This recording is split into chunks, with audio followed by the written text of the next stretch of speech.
Genetically modified foods create molecules that the body doesn't know. Genetically modified foods have the ability to tamper with your DNA. Genetically modified foods cause cancer. The primary fish that people like to eat is salmon. What people didn't just recently found out about salmon a couple of years ago is they make a genetically modified version of it. Many people have posted online that the fruits they buy look and feel fake. I was just about to make me a healthy snack and I cut into a strawberry and guess what happened? Y'all, these strawberries are fake. Look at this. They're not even red inside, y'all. These are GMO strawberries, y'all. Why are they not red on the inside? Somebody tell me, please. Look at this. They're white. It's not even breaking, like at all. Like it, and I know you guys can't feel the texture, Avi, right? Because it's a video, but like, it literally feels fake. Have you ever thought about why our grandparents seemed healthier with just simple food, or why so many people are getting sick these days, even though we know so much about health and medicine? Get ready, because we're going to look into how today's food is made, where making money is often more important than keeping us healthy. We'll see how the pursuit of profit influences what we eat, which might not always be good for our health. Imagine you're walking through the grocery store, your cart loaded with foods you think are healthy and good for you. But what if there's a hidden truth behind these choices? What if these foods, which seem natural, have been so changed by genetic modification and heavy processing that they're no longer what they originally were?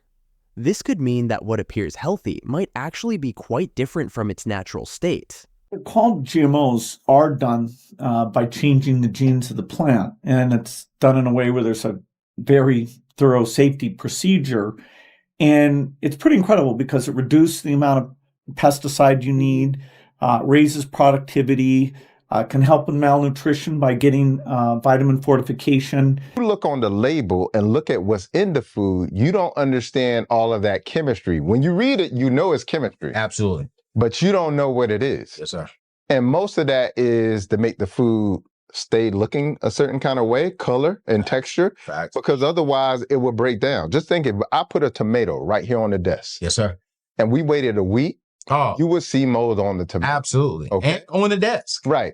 But all of a sudden, this thing that comes out of a box, bag, can, jar, it could just sit there for 2 years. That's not magic. That's chemistry.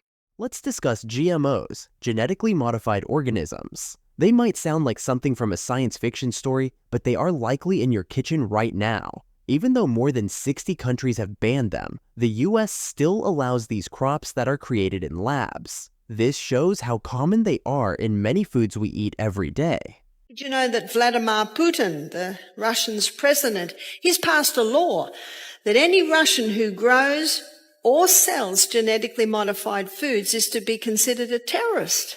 Whew.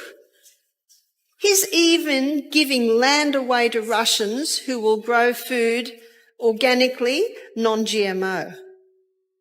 You put his name and GMO in Google that, and you'll read the spiel. He says, we Russians look across at the West, over-vaccinated, over-medicated, overfed, sitting in front of boxes every night in their lounge rooms, eating food that has no nutrients, he said, and we know it's weakening the West. Is he right?